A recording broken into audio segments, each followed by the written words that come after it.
Okay, so here's a question. What is the root cause of atherosclerosis? Chronic inflammation. What the heck is chronic inflammation? Okay, chronic inflammation. This is what most people are walking around with every single day. What it is a good thing that's gone bad. Okay? So acute inflammation is a protective and healing mechanism which lasts for a short time. Chronic inflammation, this is when it doesn't get corrected and then it goes into long-term mode. This is when I ask my patients, how long have you had this for? And the answer is forever. Some of them just say ever. They leave out the for. Okay? Chronic inflammation. It can go on for years, and what happens if it goes on for years? It turns into a disease. So inflammation, what is inflammation? Basically, it's the body's responses to a harmful stimuli in which a cascade of events is initiated to try to contain the harm. We need inflammation in our body to heal it, okay? What happens here, I'm a chiropractor, so when I adjust people, okay, and they get a little bit sore after the adjustment, I say that's great. Why? Because now I'm creating an inflammatory response, an acute inflammatory response, so the body says, okay, something's wrong here, so let me, again, I want to correct it. I want to heal it. So again, after an adjustment, if anybody had a chiropractic adjustment and was a little bit sore afterwards, that's awesome. Okay? That equals out to working out in the gym for the first time. What happens? Your muscles get sore. That's great. Inflammation in the muscles causes the body to repair itself. You want that. Okay? Long term is chronic, and that's bad. So chronic inflammation. Okay, what happens in long-term inflammation? It impairs the endothelial function, and the vascular lining. Again, this is the inner wall of your pipes. Increases platelet activation and clotting. Depletes intrinsic antioxidants. Again, those are that's like the emergency response. Generates free radicals. Those are bad. Delays wound healing and tissue regeneration. Remember, when you're in chronic inflammation, your body does not want to heal itself. It can't. Promotes cell aging and premature cell death. Suppresses the immune response. Anybody who is in chronic inflammation, have you ever noticed they never get better? No, they never get better. So it's also linked to diabetes, allergies, hypertension, and the list goes on, stroke, cancer, obesity, I'm going to go over here, sinusitis, Alzheimer's disease, so forth and so on. Again, causes of it. So here, this is how we're eating our way to chronic inflammation. Polyunsaturated fatty acids, or oils. These are horrible. They're cheap, and if anybody had a brownie recently, made by vegetable oil, this is one why it tastes so good, but also too, this is why you feel so poopy afterwards, because it's typically made by vegetable oil.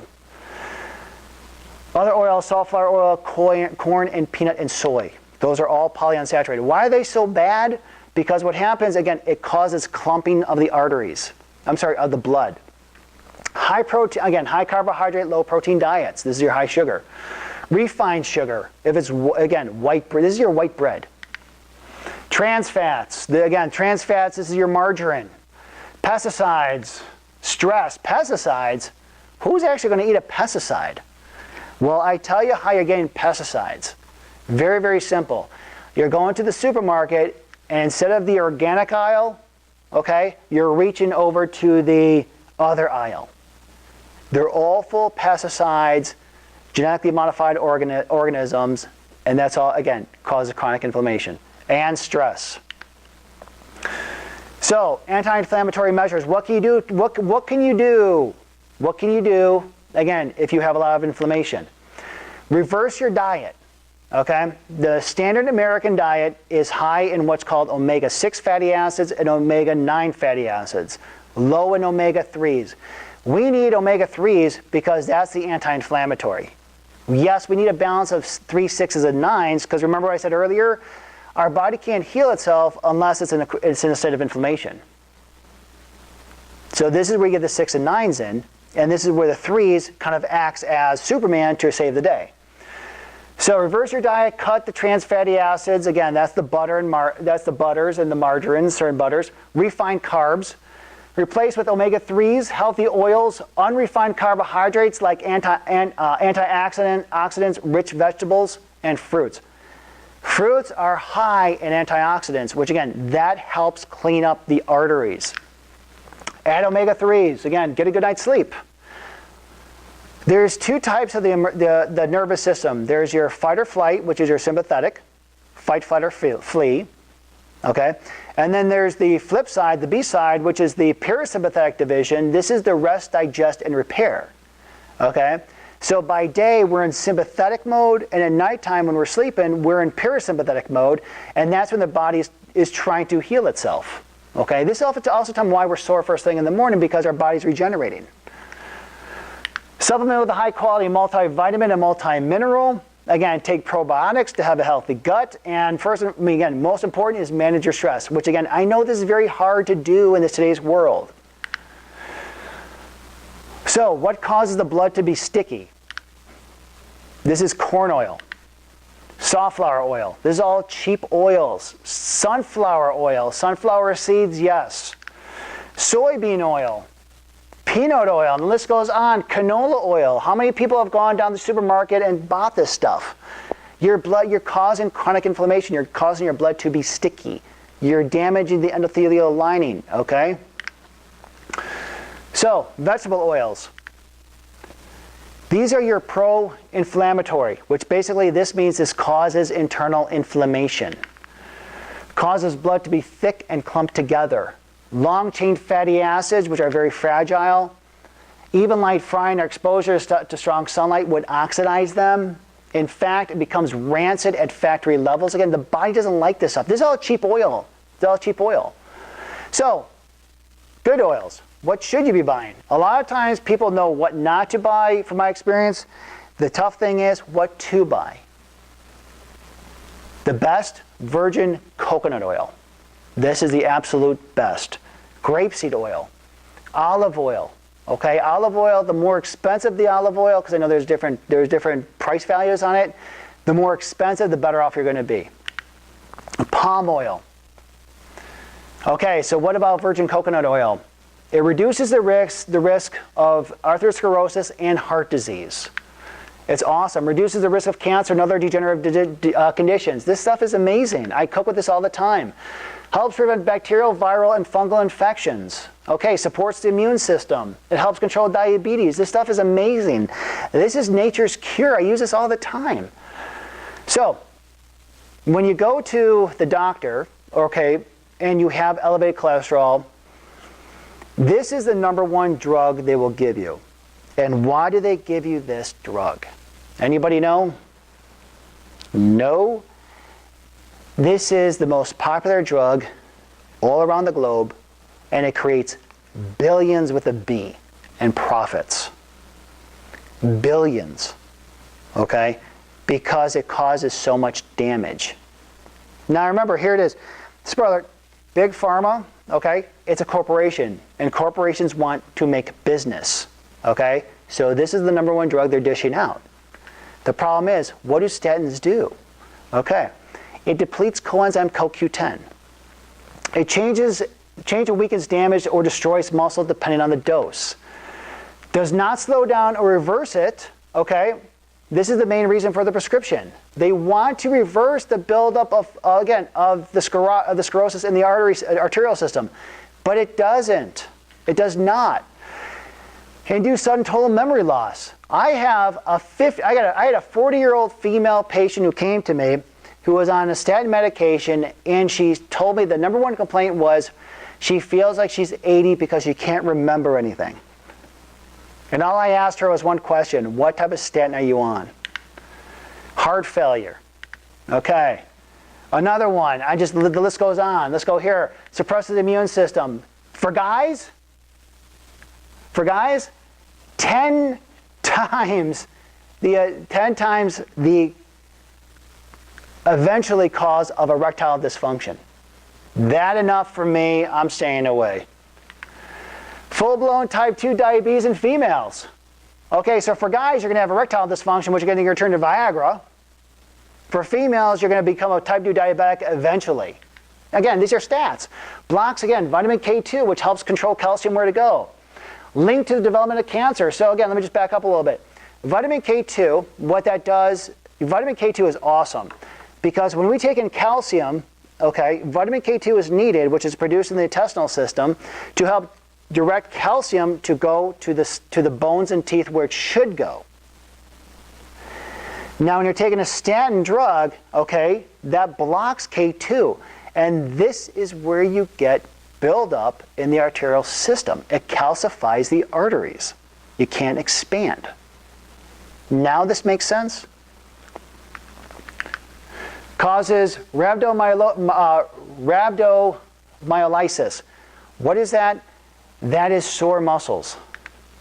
Linked to liver and kidney damage. Linked to liver and kidney damage. When you're on the statin medication, the reason why the doctor wants you to have blood work every 2-3 months is not because they want to regulate the cholesterol levels, because they know that. What they're measuring is right here, the liver and kidney damage, because it pulverizes that liver, which is linked into the kidney. Induced muscle pain. So you had a question? What is CoQ10? You're hitting that right now. Okay, yeah, perfect timing. So again, the young lady in the front asked, what is CoQ10? CoQ10 again, it's a very, very important substance that our body makes naturally. We need it. So to rob that of our body is a bad thing. Transfers energy from the food to our cells to stay alive and stay healthy. This is good for cellular function. Now remember the heart. The heart is a muscle, beats continuously. There's never a rest of the heart that's beating. And what it does, it utilizes the highest concentration of CoQ10. Because remember what it does, it helps transfer, again, energy from food products. So, highest concentration of CoQ10, the most important biomolecule needed for heart function. The heart's always on. When you're taking a statin medication, remember, that blocks that. So what happens is that oftentimes they get you on a statin medication, then they have to get you on a heart medication and a blood pressure medication. Why? Right here. Okay? Now remember, cholesterol, is cholesterol good or good for us? All right. Statin-induced CoQ10 deficiency leads to a statin-induced cardiomyopathy. Cardio meaning muscle disease. So the use of statins will actually cause heart disease. That's why they usually take, the pattern is always get them on a statin, get them on a heart medication. For females, you're eventually going to be a type 2 diabetic. Okay, so they're going to get you on metformin. Okay? You see how this goes? Now again, do we need cholesterol? Yes or yes? Okay. So the problems with low cholesterol. So again, remember, we need cholesterol. So this is what happens when cholesterol drops too low. Blood sugar problems. Edema, which again, that's collection of fluid in the lower legs and or the hands. Mineral deficiencies. Chronic inflammation. The difficulty in healing. Remember, we need cholesterol for cellular function. Also produces hormones. Every glucocorticosteroid hormone, every mineral hormone, and your sex hormones. When you're taking these items, again, you're hindering the body's way of processing this stuff. Depression. Remember, cholesterol is for the brain. Remember, 80% of our brain is cholesterol. So again, when you have too low cholesterol, you get depressed. Does that make sense? Yes or yes? Does that help now? Okay, good. Cancer, allergies, asthma, reduced libido. Remember, the use of statins decreases, again, the male libido, the ability to create an erection by 10 times. Decreased libido. Females. Where does sex begin for females? Sex is mechanical in males. Sex is emotional in females. So again, when you're reducing cholesterol, you're creating depression. So what happens, you reduce the libido in the females. Does that make sense? Okay, infertility. Low serotonin levels. This is where depression occurs. So, examples of statin drugs, again, anything, a Lipitor, lovastatin, minostatin, okay. These are all examples of statin medications. I have patients of mine who are on not one, but 2 statin medications. Okay, trans fat. What is trans fat? Trans fat is our worst enemy. The cis fat, again, there's trans and there's cis. Okay, that's another lecture altogether. Trans fat, this is your margarine. Okay, the definition of a trans. A type of oil normally made by reacting vegetable with hydrogen. They are then called partially hydrogenated vegetable oils. Anything with this term here, hydrogenated. Again, they mix it up. They do a word salad. Just look on the back of anything. Every time you see a hydrogenated oil, that's a trans fat. That's bad. They're linked to, again, what it does, it clogs the artery. It makes the blood thick, so it clogs the arteries. Now, do we want clogged arteries? No or no? Okay, no. So again, it's linked to the clog of the arteries and heart disease, stroke, diabetes, Alzheimer's, and cancer. Even in very small amounts are harmful. Again, the arteries, they want the blood to be fluid.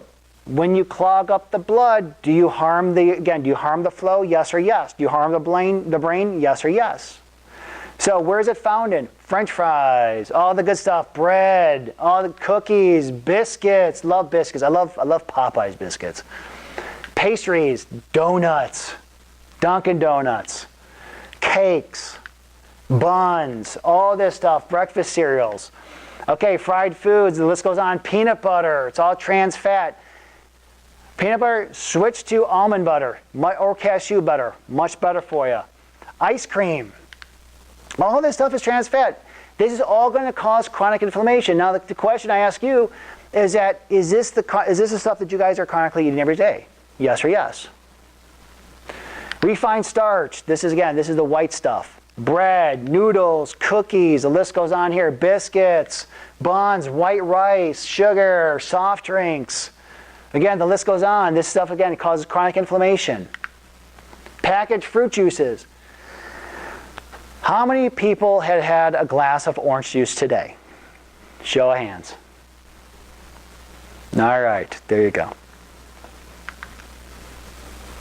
So, what do you choose? Anti-inflammatory foods. These are the foods that are good for us. Anything that's high in omega-3s. Now remember, omega-3s, this is the anti-inflammatory fatty acid. It actually brings down inflammation. It's good for us. It's good for hair, skin, nails, teeth, joint pain, everything. It's good for everything. Dark green vegetables, flax. You're looking for the key ingredients, EPA and DHA. EPA is good for systemic inflammation. DHA is good for your brain and eyes. Okay, that's like krill oil. Omega-9s, like a grapeseed oil, macadamia nuts, avocados. Nutrient-dense foods like fresh organic vegetables. Again, that's the aisle, not the big aisle, but that's a smaller aisle that you want to go to.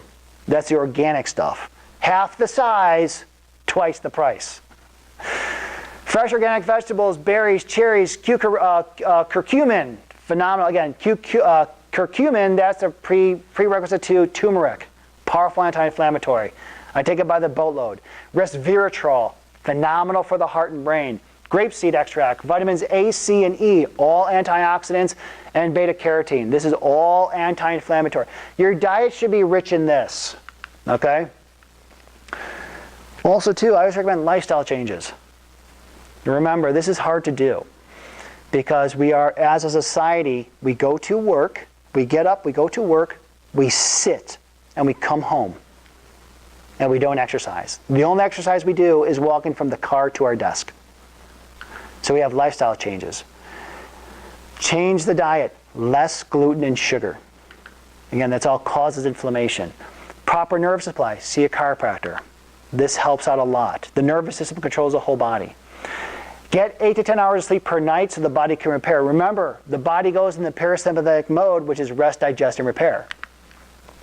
Take a vitamin D3 supplement. Vitamin D3, patients ask me what's the benefit of D3. I just say everything. Hair, skin, nails, teeth, yes. Brain, yes. Digestive, yes.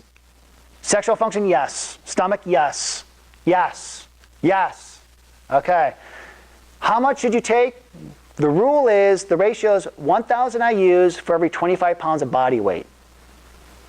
That means if you're 100 pounds, 4,000 IUs, 200 pounds, 8,000 IUs. Now remember one thing, this is very important. Vitamin D3 is a fat-soluble vitamin. What that means is that the more fat you have in your body, actually it blocks the absorption of it. So if you're carrying around an extra 30 pounds of body fat on your system, you need to increase the dosage. Okay? Exercise daily. Remember, exercise increases the nitric oxide level. What does nitric oxide do? It dilates the blood vessels. Get your blood sugar checked. Again, get your blood sugar checked, the level checked. You want to make sure that you're not borderline diabetic. And too high blood glucose level leads to elevated low-density lipoprotein levels. Because remember, if you have a high glucose level, that means you have too much sugar in the body. Does that cause arterial damage? Yes or yes? Yes. So if you have arterial damage, will that increase your low-density lipoproteins levels? Yes or yes? Okay, there you go. Mental attitude. This is very important. Anger, unforgiving attitude, pessimism. Basically what happens, you ever notice people who are just angry? Yes. Does angry people, do they always have a chronic state of inflammation? Yes. Are happy people never in pain or rarely in pain? Yes. Why?